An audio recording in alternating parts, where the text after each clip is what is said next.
So, ayan, nakakita na tayo ng bilihan ng rambutan. So, ayan, ang daming mga prutas at ayan ang rambutan.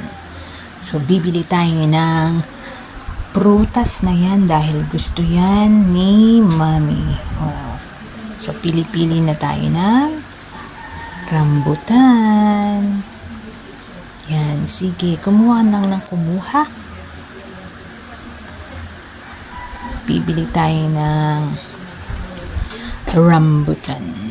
At magkano kaya ang aabutin ng ating nabili? So, ayan, kinikilo na ni Kuya ang rambutan na binili ko. Yan, dami nilang tindang mga prutas. Ayan, so nakabili na tayo ng rambutan. So, guys, ito na, nakabili na tayo ng rambutan. So, matutuwa si Mami nito.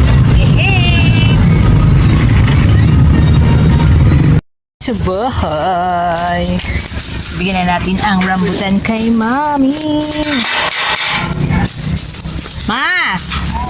Ito na ang rambutan mo. Yan. Ito na ang rambutan. Ayan na. Hindi, mura lang to. It's 50,000, charot. Ayan na. Sana ma. Thank you. Ano yan? Wish. Granted! Ayan, okay, sige, kumain kayo niyan. Kasi mag-experiment kayo ng hapunan. O sige, hayan, gusto ko pa aking mother. Thank you. Kami muna ay kakain ng aking asawa. Yan, babu. Thank you.